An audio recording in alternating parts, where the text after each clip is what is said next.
Welcome everyone to the Healing Lounge. Today we are honored to welcome a truly transformational leader in the world of energy healing, spiritual awakening, and empath empowerment, Dr. Michael R. Smith. For nearly 20 years, Michael has guided empaths and sensitives in connecting with their divine potential, helping millions awaken to their true essence. As a doctoral-trained counselor, spiritual medium, and practitioner of Indigenous healing arts, his mission is to help Lightworkers embrace their gifts, heal from within, and step into their highest power. Michael is the founder of Empath Connection, a thriving 200,000 member community supporting empaths on their journey to self-discovery. In addition to hosting annual retreats, he offers intuition development classes, Lightworker business mentoring, and the Empath Sanctuary, a sacred space for spiritual growth. Michael, thank you so much for being here today, and thank you for taking the time out of your busy schedule. How are you today? I'm doing amazing. Thank you. I'd like to thank you. And it's so great to be here. We're going to have a great, juicy convo. And all of the listeners and viewers who are here, welcome. I can't wait to get into all of this good stuff with us. Yes, yes. Well, thank you again. And yeah, let's dive in. Mhm. Michael, tell us a little bit about yourself and who you are and what you do. I'm all about service to the divine. And I also do that in a very out of the box way. I like to call myself a professional out of the box thinker. I feel like that's what a lot of us are here to do. And, if you're watching this right now, it's no accident. Or if you're hearing this, it's no accident, right? Because I found that the divine always orchestrates we're just like puppets. They orchestrate who we are meant to meet, the people that are meant to help us, the people that we are meant to help. And so if you're watching this or listening to this, amen, because you're part of our soul group, our soul tribe, and our soul family. So that's who I am, is all about service to you, service to the divine. And when I say you, I mean the all. Um, Service to the divine and connecting people.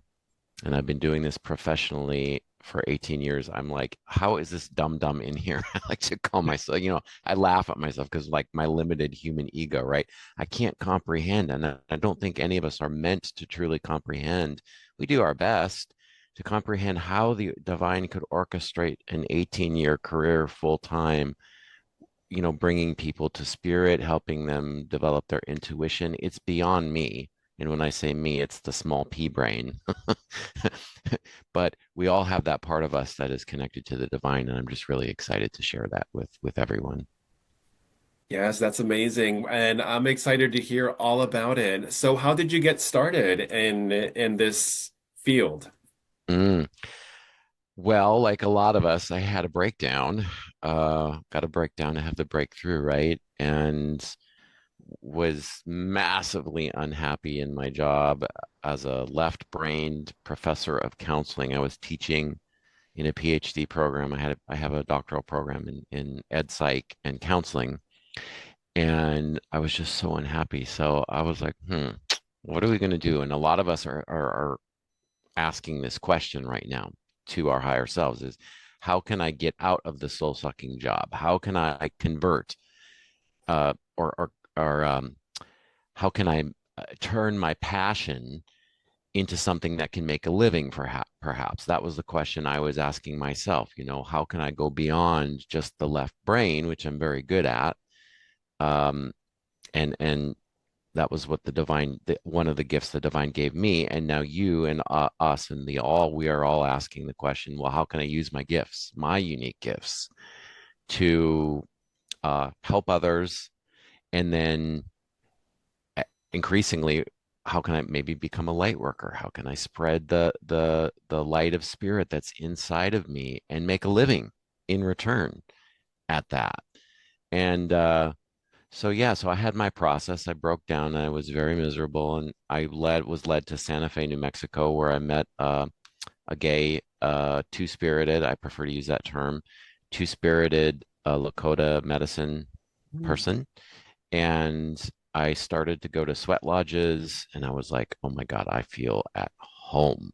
I am home, like sitting in on the earth, on the dirt, face into the dirt with fire going and a fire heating up the rocks and water being poured on the rocks and under a willow dome covered by, with all the heat inside. I was like, this is heaven. I loved it. And so I pursued that path and actually became a carrier of those sacred rituals myself over a number of years. And that's what I do now is I lead retreats. Got one coming up in June. Deadline is April 1st for that, by the way. It's so I lead people and I take what I was given to me by the Lakota, beautiful medicine people that I've had the ability to learn from, who welcomed me as a white man into their culture, knowing that the times that we're in right now are transformational times where we need to let go of the divisions of culture or race and ethnicity and heal the wounds, and they recognize that. So that's the part of the medicine that I bring people into is working it with earth, working with indigenous traditions, indigenous arts, ceremony, making life into a ceremony, connecting with the trees, connecting, learning, talking from getting messages from the clouds, um, honoring our ancestors, connecting to our ancestors. And that's what a lot of us are really curious about right now is how can wow, I didn't know all this was possible. Is it really? Am I really an empath? Am I really an intuitive person? Am I a medium? Do I have these abilities? And spirit is going to all of you who are asking that question. Yes, you are. Yes, that's incredible. And you mentioned something that was very interesting about the tribe. I recently had an experience with the Lakota tribe. I was in a sweat lodge, my very first one, not too long Uh, ago, and it was powerful, I gotta say. And yes, I completely understand what you mean. what was your experience like when you say you understand? How did it resonate for you, that experience? I was able to let go of a lot of things that I was holding in that I had no idea that I was holding in. Wow. And also, I got to experience such a beautiful community. It wasn't just me alone. It was a Ah, lot of other people, a lot of different, diverse, just everyone who was called to be there was there. And we had such great conversation, energy exchange, and it was very beautiful to be there in a group under all these different elements and also being guided by a medicine woman. Very, very blessed. And the information that I received, the imagery that I mm. received some really cool imagery. I was like, whoa, okay, thank you. And with that imagery, I was able to kind of deep dive into it a little bit later on and kind of investigate what that meant, what these images and these archetypes really mean and why did they show up during that time. So that was really, really fun. Cool. That Yeah. you are a model for, you were presented with an invitation, right? You said yes, Yes. and then you were gifted, and we all are. So what you are sharing is how the universe works. Spirit gives us an invitation. They orchestrate things on our behalf. How can we not be grateful for that? And then when we say yes and we take action like you did, you got the gift of some deeper level knowings and some deeper level meanings, right? That you're now deconstructing the visions and the imagery. There's always messages, and that's how spirit speaks. And so if you're interested, those of you that, using Sergio, is that how you pronounce your name, by the way? Or Yes, how do Sergio. you, Sergio? Okay. Sergio, So Sergio, however you like to call me. using you as the amazing model that you are in your service and the story that you just shared is really, it lights me up. And I have a feeling, it's lighting those of you that are listening to this conversation. And if you're still engaged at this point, um, knowing that spirit always has an invitation for you and all of us to go deeper and deeper and deeper, no matter what level of awakening we're at, until we take our last breath, Mhm. and I was told I'm going to live to be 140. So that's a long way away by the medicine man who initially taught me. I thought he was joking, but he was dead serious. So if that's true, and for all of us who live, whenever we take our last breaths, we'll never, and this is what I love about human life, we never stop being gifted with those invitations to learn, to grow, and evolve. Yes, I completely agree with that. Um, in your experience working with a lot of people, what are some common challenges that you see empaths face or light workers or just people in general when they're coming to Well, their spirituality or their journey or their goal or their purpose? mm, well, probably the one of the biggest ones at the top is uh, e- believing that the ego is an obstacle when it's not. The ego is our friend, and when I say the ego, it's that limited small part of us that comes in and is in doubts, right? So yes, doubt is an obstacle. Doubt itself is an obstacle. However, what I found that many of us do, and we're learning not to do, is to take the part of us that is designed to doubt, otherwise known as the egoic consciousness, and making that into an enemy. And why do we want to make friends with that part of us rather than demonize it or resist it? You know, oh, if I could just, not have this ego. Well, have we not considered that that part of us is purposely installed there by the universe for a reason to keep us safe? And like me, I'm a horrible driver. And I've never been in an accident. Why? Because I have an ego that looks out for me and tries to keep me safe by looking for threats. So that's what the ego does. It's the gatekeeper. It keeps the bad stuff out.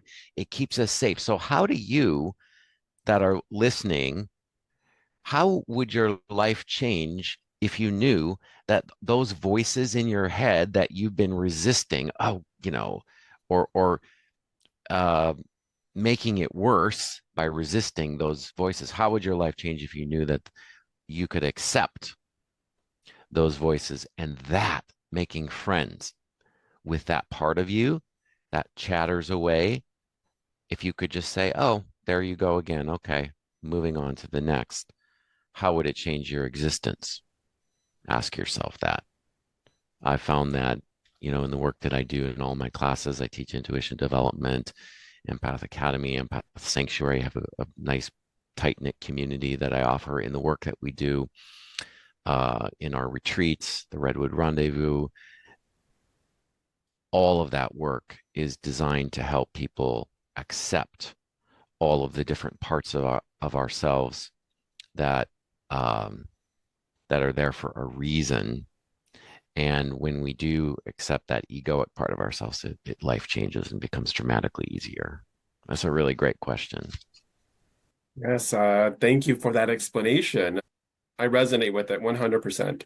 Mm-mm. I learned a long time ago to, you know what, it's a good idea to negotiate with your ego and instead of, being so resistant to it because it's also when we go through a spiritual awakening, the ego is also being introduced to something new that is a little foreign to itself. So it doesn't really fully understand, like, hey, what's going on here? I liked it over here better. Right. That's absolutely. I'm glad to hear that. And I love the word that you use, negotiate. It carries a really important vibration for the era of consciousness that we're in right now. We are learning to negotiate collectively with each other, number one, and with the divine, number two, and especially the divine, the fusion of those two, and recognizing that the other is not separate. The other actually is the divine, Mhm. and infusing those two together, increasingly coming into relationship, negotiating, the great word, like you said, and harmonizing is a word that I keep hearing in my channel a lot. We're unionizing and harmonizing, unionizing, coming together in community. It's the new currency for this age. So many of my people and my new people in particular come to me and the community that I foster because that's my primary mission in this life is to connect people. My business is called Empath Connection for a reason. We connect and we are seeking to connect to each other. Ding, ding, ding, ding, ding. That's like money in the bank, so to speak, spiritually. And all good things happen when we do that and connect to the divine. Same thing when we connect to each other, and especially when we connect to the divine in each other. And that's what my community, the Empath Sanctuary, does. So many amazing things and happen in our lives. Doors open. We get more abundance in all forms. We get better health, we get soul level relationships. And so many of us are seeking that. And I'm so encouraged to see your work and the work of so many others right now on the planet that are really fostering that community. It's so important. Yes, it is. Thank you. And you mentioned Empath Connection. Please explain a little bit more about Empath Connection. How did that start? How did that begin? I was told to start it, and we were talking before our podcast officially started here, about how your story about how you are doing this, not for yourself, but basically for a higher level reason. And same with me, Empath Connection. I was told, I heard it. I'm clairaudient primarily, so I hear my spirit guides, and they speak to me directly in my own voice. But I can. It's not me per se, right? I recognize it as them, and they told me like we need the word empath and we need the word connection in your business title, and it took off like a rocket in 2007 when I started it and grew very, very quickly. So that's what's allowed me to have this, be able to serve in the way that I have for quite a while now, which I'm super grateful to do and invite people into their levels of service. I do business mentoring for aspiring light workers and startups as well. And I kind of show them the ropes, kind of show them how navigate the obstacles and make it a little bit smoother. There's a specific formula that I teach that's it was one thing that we put ahead of all else, and that is service to the divine. And when we do that, we get rewarded in return. So that's how Empath Connection started. And it's just been, I mean, I love doing it, right? And that's why it's lasted as long as it has and will continue to last, no doubt, into the future, is because it's A, it's needed, and B, it's something that I'm designed for. And the divine was great. I'm grateful enough that the divine was kind enough to show me my soul purpose and or my soul contract um, in 2007 when they told me that this is what you need to do now, because I was going broke trying to be an energy healer in Santa Fe, New Mexico, and they had me shift from working locally on people and on the body with energy work into empath. And at that time, nobody knew what an empath was in 2007.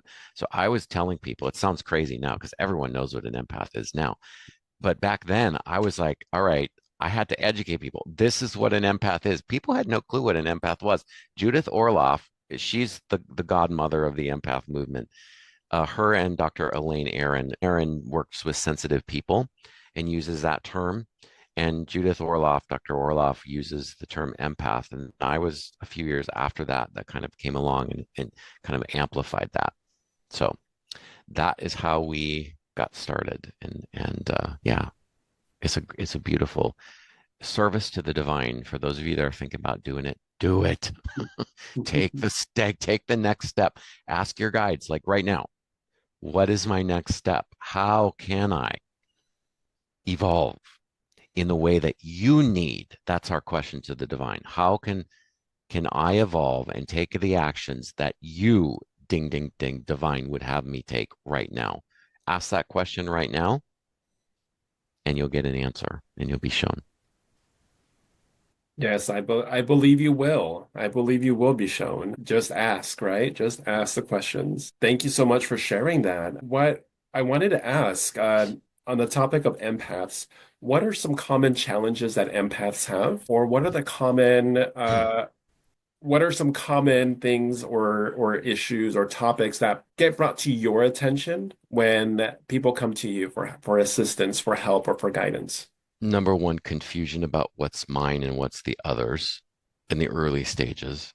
That's an obstacle that we work with. We help people identify, well, it's all of us. We're all one. And yet the obstacle that gets in the way the most is the absorbing, the merging, the over identification with the other.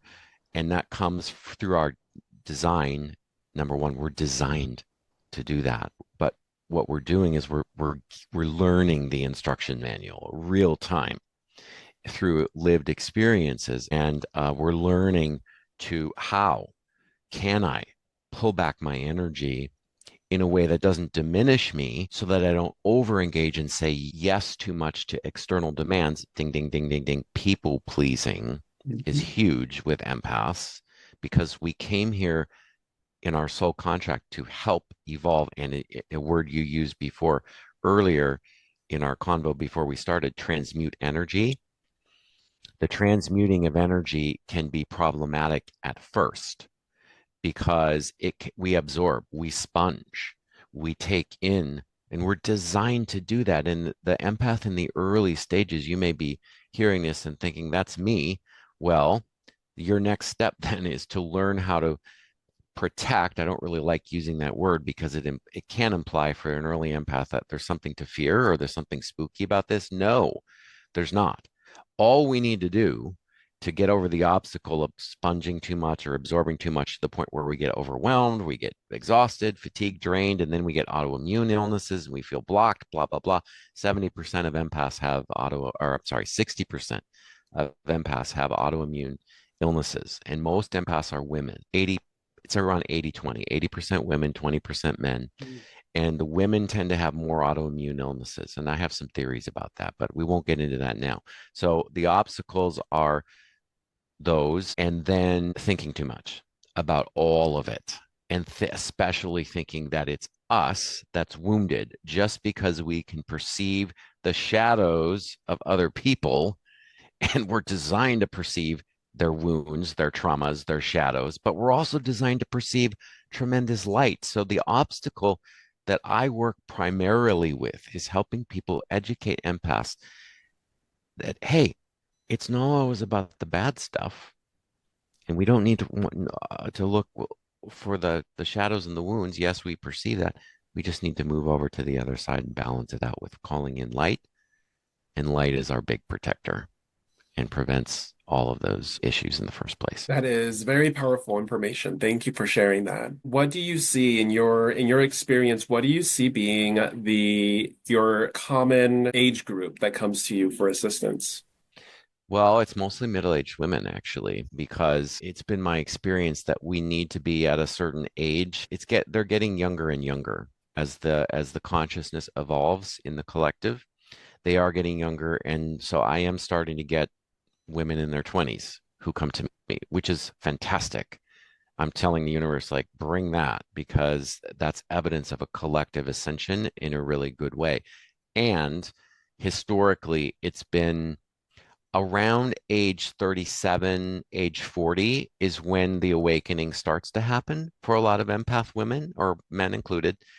And then that's when they need my help. They get to that point where, oh, I need a mentor. I need a spiritual guide who's going to mentor me spiritually, energetically to help me navigate these waters. And a lot of women in their 60s too, and even 70s.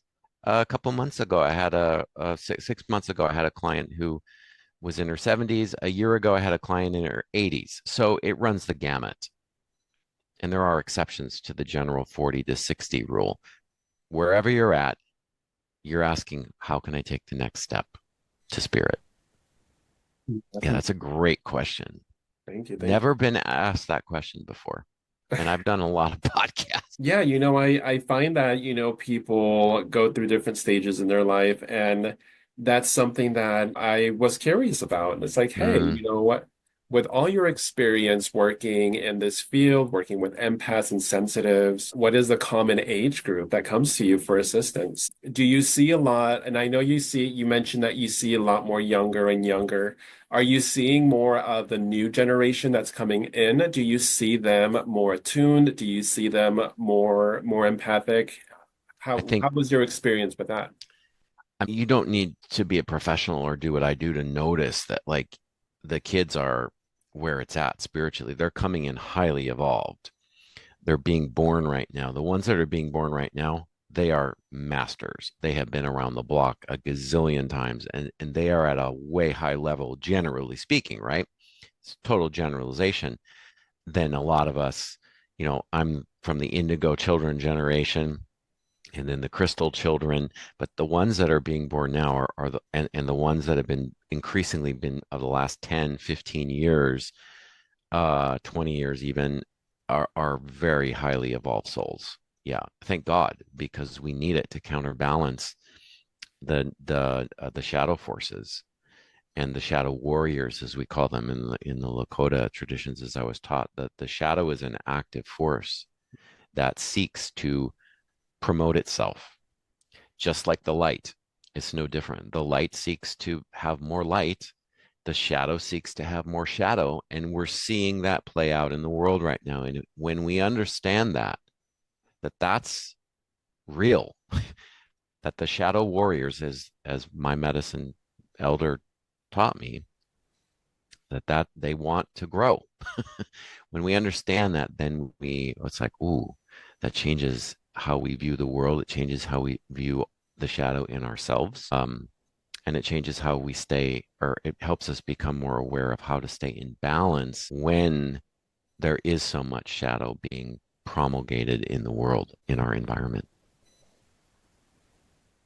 Yes, thank you for that. Yeah, great thing that we're getting all of these masters and high vibrational children into this realm for sure. Highly needed. Like you mentioned, it's a counterbalance of energy. Definitely. Yeah. Have you been noticing that? Or I what have you have. been noticing that I in have that a lot area? of a lot of people that I in my circle or whatnot, their children have certain abilities and they're highly in tune, highly empathic. You just see it. You just see it. And children they're speaking their truth, and that truth is ancient. That truth is Mm. ancient. It's been here many, many times, and it's up to us to listen because they have answers. They have Do you answers to questions that we've been asking for a very long time. they do. Yeah, and they are incredibly wise. I love watching when on I've been finding that I'm not able to tolerate social media as much as I used to, but in the times that I do, I like to watch the videos of the kids who know their past lives, Mm. right? Because they still have the memories of their past lives, and the 2-year-olds, the 3-year-olds, and to hear them speak, the mothers that record it and post it and then they go viral. I get such a kick out of watching those videos because they have such profound wisdom. Yeah. Do you know your past lives, or have an indication of yours? Yes, well, I have a few indications of them, and I have done a few past life regressions, and they've been really amazing. And some of them come to me in my dreams. Um, Ah, one instance, and I don't want to go too deep into it because this is about you, but um, I in one past life that I was shown in a dream, I was shown my life before incarnating into this life, and I was I was in law enforcement in some way, and detective work has always been part of my blueprint for some reason. wow. It's been in my generational line, I guess you could say. But Yeah, my in my past life, I was in law enforcement, and I was, long story short, I was killed on duty. I was able to witness my death, and I felt Mhm. the bullet entering my body. In the dream state. In the dream state, I was able to feel the bullet entering. Well, I was, shot in the head. Hmm. But I was able to feel and go through that experience, not in a traumatic way, just in a way of an observer. And I was being shown that for a reason also, because everything happens for a reason. And whenever you are ready to receive information or wisdom or knowledge, you will get it one way or the other. And I was shown that, and I get shown a lot through my dreams, through my dream state. I remember my dreams like they're memories. I have had that since I was a kid. And a lot of my dreams are pretty out there. I mean, just like everyone else, and they're all unique to their own experience, right? But yes, one of my past life, I was law enforcement, and I was shown that was my incarnation before incarnating into this one here. And that that incarnation, uh I went through a spiritual awakening. However, I didn't get to experience the full effect of a spiritual awakening. It was just like, here's my spiritual awakening. Now here's your next life. Mm, And here I am. wow, what an incredible gift to be shown that in a way that didn't traumatize you in the dream state, right? Yeah. What a gift. The divine is so compassionate. I just feel as you're sharing that story, the love that the divine has for us to share with us, to give us these little glimpses. And I too have gotten glimpses of my past lives, shown the year that I died, 1954. I was in the nuclear program, Mm. nuclear in the military. And I understand now. And here's the thing, everybody, if you want these little glimpses to understand why you're on the planet now, like I'm here to help basically prevent nuclear war in essence, right? That's what we're all doing as light workers to prevent war. When I was in my previous life part of a program that was creating something that could be detrimental, if you want that type of knowledge, everybody, those of you that are listening, ask right now. And I want you to just repeat the following mantra: Divine, please gently show me in a way that does not traumatize me who I was in my previous existence so that I can better understand why I'm here on the planet now and how I can better serve you. That you may need to rewind, but that question has a lot of power to it. And you will be shown. You will be shown. It's just a question of divine timing. It's not if. When you ask a question, the universal spiritual laws, you will receive the answer. And our only job is to let go of expectations or attachment to when and how the answer will arrive. That is wonderful.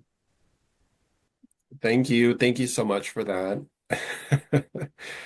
That I'm sure a lot of people are going to benefit from that little exercise, right? That's going to be very profound, and they're gonna be able to hear and see and experience something very beautiful.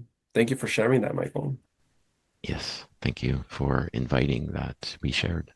Yes. So in your bio, we also went over Lightworker business mentoring. What advice do you have for empaths or just anyone in general that wants to build a spiritual business? Hmm. Surrender and ask. Same thing that we just did. So the divine will lead us when we remember to ask. And life is just a series of never ending questions, I've found, to the divine. And they want us to remember that they are our partners, that we are not doing this alone. We never have and we never will. They are truly our partners, and they will show you and us everything we need to know about who we're going to serve, and they will orchestrate it all quicker and easier when we surrender the ego. We don't mean surrender our personal freedom. We just surrender the egoic part that thinks that we have to do it all on ourselves. Ask, ask, and we will be shown, and you will be shown. And that's where we're at in this world right now. So that is the only thing, really, I found that we need to do and remember. It's just a question of remembering because we're human, right? We signed up for the human experience to have a veil. And now we're in the process of deconstructing that veil in this era that we're in, taking the veil down a little bit more and more and more each day to discover, wow, I am a creator. I'm a powerful creator.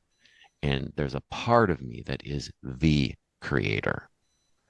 Am I the creator? No, but I am. There's a part of me, and there's a part of all of us that is the creator. And that's what we're all discovering right now. Thank you for sharing that.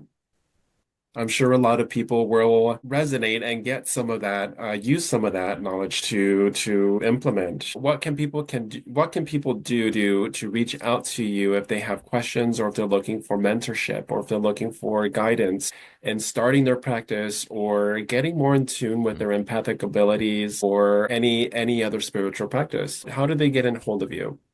Empathconnection.com. Go to the website. There's a contact form there. It comes directly to me. I don't have an assistant. I do it all. It comes directly to me, and I will reply to all of my emails on that contact form. And yeah, and you'll see the list of offerings. I've got a gazillion offerings over the years. I've got like 12 or 13, and it's growing every day. I've got an energy healing class coming up in mid-April, early part of May, the spiritual retreat coming up that you might be interested in. That still should be open by the time this episode airs. And we do it every year. So if you discover this a year later from the time of release, just know that my classes are offered on a secular basis. So we have Empath Academy, which is a learning to stop absorbing and being overwhelmed. And then it's a spiritual intensive. We have Spirit School, which is specifically only on how to learn spirit communication. I do mediumship development classes specifically on that on a secular basis every year. Learn how to channel loved ones and hear and sense and do that. We do the business like soulpreneur startup for those of you that want to be healers. I mean, I got the self-paced programs that I haven't even mentioned, and I'm developing new programs every day. So empathconnection.com, and you'll see. That's amazing. And I'm very interested in your retreat. What does your retreat look like? When someone goes to a retreat, what do they experience? Well, they come away with total transformation, meaning we peel away the layers of the onion, whatever's getting in your way Hmm. in your life. The intention of the retreat is to peel that away so that you can experience freedom of who you really are, your authentic self, to be witnessed by the group authentically and to be witnessed by spirit authentically. So that is the intention, to connect to your highest self, if you will, your spiritual self, to get live messages as we walk around out in the earth. And that's why you will have aha moments and revelations and divine downloads. It's because that's the intention that I, as an intercessor, ask on your behalf. I work with your energy before the retreat, during and after the retreat in a shamanic way. And as we bop around the planet and go to the sacred sites and the redwood trees, there's no better, I found, tree spirit than the redwoods to be able to, because they're ginormous, right? And so they're carriers of divine information. when you touch them, especially in ceremony, when you touch them intentionally. I show you how to do that. And then many of you already do it, right? We're going to go to the ocean, sacred sites. When we're on the land, we're more grounded because the divine comes in our root chakra. The divine does not come through it comes through our crown, but it's initiated from our root chakra. So that's why these retreats are so powerful and why you'll come away completely like you'll be living off that energy for 6 months. No joke. And you'll have massive divine downloads and you'll feel your ancestors and your guides, as always happens with every one of those retreats. So that's just a little snippet of the tip of the iceberg. Yes, thank you so much for that. Sounds like a really great getaway, a really great connection, a really great way to connect with other like-minded, like-hearted individuals, and just to find a little bit more truth about yourself, and also connect with community and connect with Earth. Um, Yep. on your bio, also, I didn't mention, but I wanted to bring up, you talk to trees. Oh, yes. I mean, this is my view. I'll show you, like right now, right? Hmm. I mean, those are it's kind of hard not to talk to them, and it's kind of hard for them not to talk to us or to me in particular, since I live in a redwood forest where I don't have neighbors. Yeah, I love talking to trees. They're incredibly sentient beings, and they're the carriers of a lot of divine information, and they're a portal to the divine. Do you talk to trees? Talk to them. I give them and offer them Reiki, and I do healing Ah, with them. wow. I when I do my morning jogs, when I go running in my neighborhood, I pass by these trees, and I'm running next to them. I'm running by them. I high five them as I'm running. I'm like high five, high five. But also, I go past this bush, and it has like beehives, and I just sit there and I thank them for what they do, and I send them love and energy. Um, I love bees. I think they're beautiful, Wow. beautiful healing little creations of pure love. That's beautiful. Um, yes, what's one lesson that you learned on your path as a spiritual guide that you want to share with everyone? Hmm. I'm asking. Let's see. Let's see what we have to say about that. Uh, what's one lesson or one message? What I'm hearing is you are enough as you are. You're perfect exactly as you are. There's no need to judge yourself any longer or believe that you're inferior or that something like a disaster is going to happen. That we can move out of that state and you can move into, and we can move into uh, our true essence, which is peace, where we don't have thoughts. We don't have those thoughts and they don't bother us anymore. We evolve beyond them. And one of the ways that you can get there, this is kind of a fun little exercise for those of you that are listening. How long can you go right now without a thought?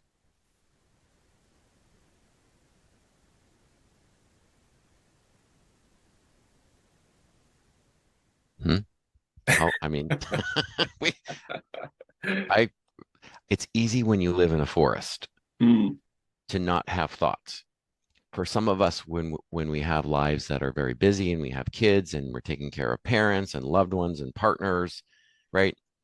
It can be a little bit more challenging. So what the divine is asking us to do is, if in that little exercise you noticed a gazillion thoughts or more than you wanted, come to one of our programs or do somebody else's program or find a way to carve out a little time for yourself, more and more and more. What I would suggest is that if you're spending uh, 2 hours a day on social media, another hour a day on Netflix, right? And we get into the 2, 3 hour territory of distractions. and then you're throwing in as an afterthought, like 5 minutes of meditation or 5 minutes with the divine, that that is not a good formula for Mhm. success in your existence. So yeah, aim to spend as just as much time with the divine, and that includes nature, being outdoors. That's the divine. Just as much time with the divine in quotes as you do with the other human pursuits. That's a great question. Thank you. Well, that's a great answer.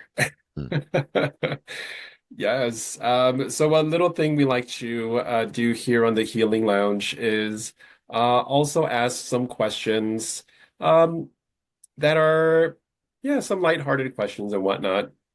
mm. Manifestation questions. For example, if money were not an issue, what would you be doing right now?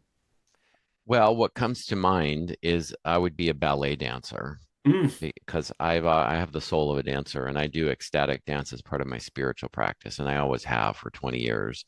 I've moved the body, and that is just in general, by the way, if you're an empath and you're not moving, you're not you're not operating at optimal efficiency, let's say that, right?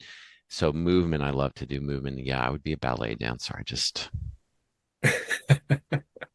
I love that. Yes. Yeah, I wish I could just snap my fingers and do that and actually go work professionally as a ballet dancer, but that ship has sailed.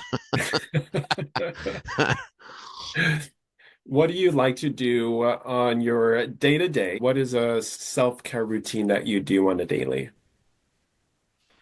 I was just writing a little article about this, about what I do through the whole day. I spend the whole day in meditation of some sort of ceremony, and because I do this professionally, that's what's expected of me, and I have the luxury of the whole day to devote to spirit because I it's my job, right? Not all of us have that. My day some of my favorite ceremonies during the day are taking a bath and using the water spirit and praying while I'm taking the bath. Not a big fan of showers, but I like to just soak and feel the water enveloping me and make it into a ceremony, and invite you to do that too if you haven't done that. The water spirit is very powerful and will amplify your prayer for you, including purifying your body, seeing as how we're 80% water. So when I drink water as well, I pray with it and ask it and visualize it and see it cleansing my body. And maybe that's part of the reason why I'm going to live to be 140. No joke, is that if we remember to do those types of things, we'll live a lot longer and healthier too. Another great question. I love these out of the box questions. I'm giving you a virtual fist bump. Yes. Boom. Yeah,